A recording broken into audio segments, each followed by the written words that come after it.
Ya, setelah deklarasi dari 115 ini ada banyak pertanyaan sebenarnya Ardia. Pertama, mengapa baru sekarang setelah presentasi dari Prabowo Hatta ini awal Juni kemarin? Ya, dan juga pertanyaannya, akankah dukungan dari 115 anggota fraksi Demokrat dan ini akan diikuti oleh konstituen Partai Demokrat dalam Pilpres 9 Juli mendatang? Dan juga pertanyaannya nih, apakah ini mencerminkan sikap Pak SBY atau bukan? Oke, kita akan berbincang langsung dengan Wakil Ketua Umum Partai Demokrat, Max Sopakua. Selamat malam. Selamat malam. Assalamualaikum. Waalaikumsalam warahmatullahi wabarakatuh. Ini pertanyaan kita adalah, ada 115 anggota fraksi Demokrat di DPR juga dengan MPR ini mendukung Prabowo Hatta. Apakah ini bisa dikatakan sikap fraksi sama dengan sikap Partai Demokrat? Kalau dalam teori hubungan antara partai politik dengan parlemen, fraksi adalah perpanjangan tangan dari partai. Fraksi adalah etalase dari partai politik, dari sebuah partai politik. Nah, kalau yang sekarang ini dilihat bahwa fraksi Partai Demokrat melakukan deklarasi mendukung Prabowo Hatta, sudah tidak bisa diragukan lagi, itu adalah kebijakan partai yang memang sudah dilakukan berdasarkan sebuah pengamatan yang cukup panjang. Anda tahu bahwa kami tidak ikut dalam koalisi ketika pendaftaran di KPU. Kami menyatakan berada di tengah. Kenapa? Pada waktu itu kami belum tahu siapa calon presiden dan wakil presiden yang bisa melanjutkan program yang sudah berjalan 10 tahun dari pemerintah SBY yang didukung oleh Partai Demokrat pada waktu itu. Oke, Pak Max, pertanyaan lanjutannya tadi dikatakan suara fraksi ini etalasi dari suara partai. Nah, lalu kenapa tidak secara resmi saja sih deklarasikan dukungan partai langsung? Kalau kita mau bicara soal resmi atau tidak, kita bicara pada waktu adanya koalisi. Koalisi yang dibentuk dan sampai koalisi itu mendaftar ke KPU. Pada waktu itu kami belum mendapat sebuah garis kemana arah. Karena saya harus sampaikan, mari kita bedakan Partai Demokrat dengan partai-partai lain. Partai Demokrat adalah the ruling party, mendukung kebijakan pemerintah SBY selama 10 tahun. Otomatis program 10 tahun dalam pemerintahan SBY, di dalamnya ada Partai Demokrat ikut berjuang dan untuk mewujudkannya. Kami tentu harus sangat hati-hati. Jangan sampai program yang sudah 10 tahun ini tersingkirkan atau tidak dilanjutkan. Untuk itu kami melihat sejauh mana. Kebetulan hanya calon presiden dan calon wakil presiden Prabowo Hatta yang mau mempresentasikan visi misinya di hadapan kader Partai Demokrat yang diwakili oleh ketua-ketua DPD di seluruh Indonesia yang 34 ketua DPD dan pengurus harian Partai Demokrat pada tanggal 1 Juni yang lalu di Hotel Sahid. Bisakah ini dideklarasikan bahwa artinya Susilo Bambang Yudhoyono mendukung Prabowo Subianto? Saya tidak mau menyampaikan nama Susilo Bambang Yudhoyono SBY karena SBY mempunyai filosofi sama seperti yang lain. Partai Demokrat kan lekat dengan Pak SBY. Ya, bukan begitu. Ketika pengabdian Anda kepada negara, pengabdian Anda kepada partai harus dinomorduakan atau tidak dipikirkan. Itu filosofinya. Sehingga kalau kita lihat Pak SBY bukan Pak Muhaimin Iskandar, bukan pemimpin partai yang lain. Pak SBY adalah presiden.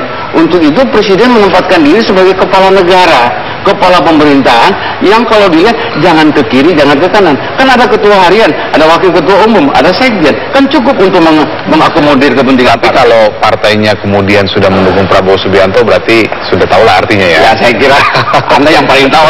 Lalu nih, kapan ini Pak Max akan dideklarasikan secara resmi? Kalau memang sudah seperti itu, ya sudah senada. Ini adalah sebuah fenomena yang harus diikuti. Jadi saya kira setelah ini kami sudah menganjurkan para kader-kader kami di seluruh Indonesia, di kabupaten dan kota dan provinsi untuk melakukan hal yang sama. Mari kita dukung Prabowo Hatta, karena Prabowo Hatta adalah calon presiden dan wakil presiden yang akan melanjutkan apa yang sudah dilakukan oleh SBY selama 10 tahun. Artinya dengan begitu nanti mesin partai juga akan sama-sama bergerak ya? Udah pasti. Mesin partai sejalan dengan apa yang kita cita-citakan. Ya, karenanya butuh deklarasi resmi dong dari ketua umum partai. Saya kira tidak. Makanya saya sampaikan tadi, yang kita hadapi sekarang adalah etalasenya mana? Etalasenya sudah tergambar fraksi Partai Demokrat. Anda tahu bahwa fraksi itu berhadapan setiap hari dengan 9 partai politik di DPR.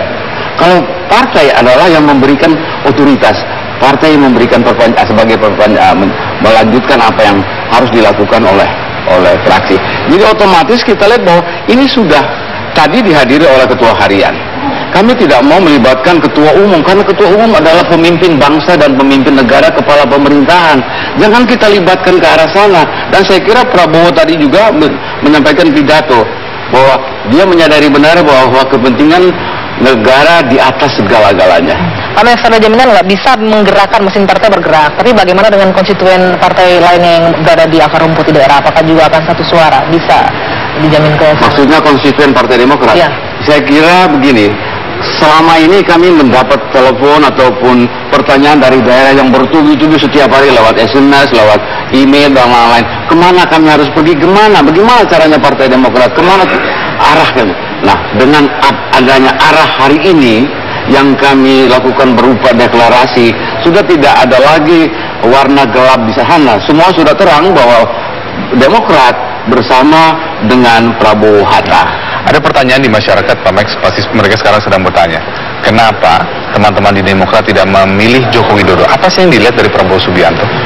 Nah, saya kira kita mulai dengan satu demi satu supaya jelas ya.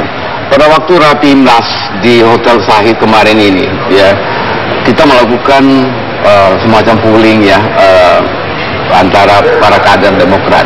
Di sana tergambar bahwa 21% menginginkan Partai Demokrat bergabung mendukung Prabowo.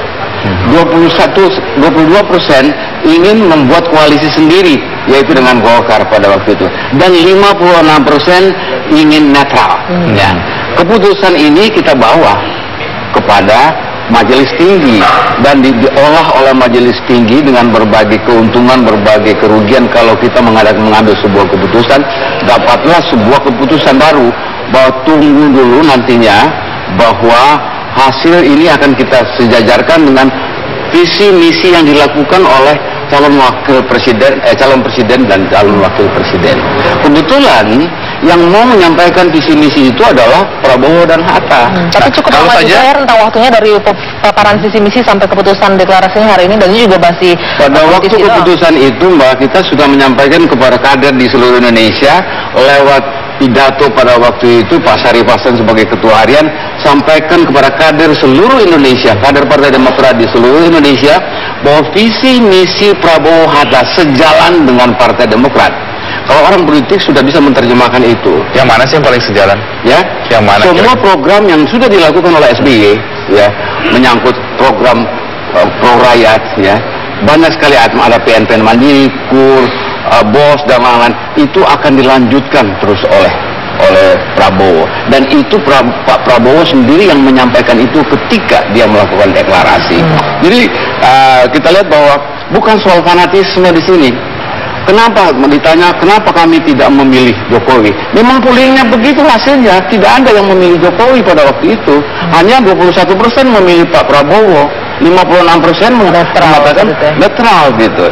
Jadi untuk mengakomodir seluruh kepentingan dan untuk menjawab pertanyaan-pertanyaan para kader kami di daerah, kami lakukan itu pada tanggal 1 Juni, mendengarkan visi misi dari Prabowo Hatta. Sama atau tidak dengan apa yang sudah dijalankan selama 10 tahun. Oke, artinya sekarang tinggal menunggu resmi. Kapan kira-kira Pak SBY secara resmi deklarasi gitu ya Bang? Saya kira tunggu saatnya. Oke, baik. Terima kasih Pak Mas atas waktunya di Kabar Petang hari ini.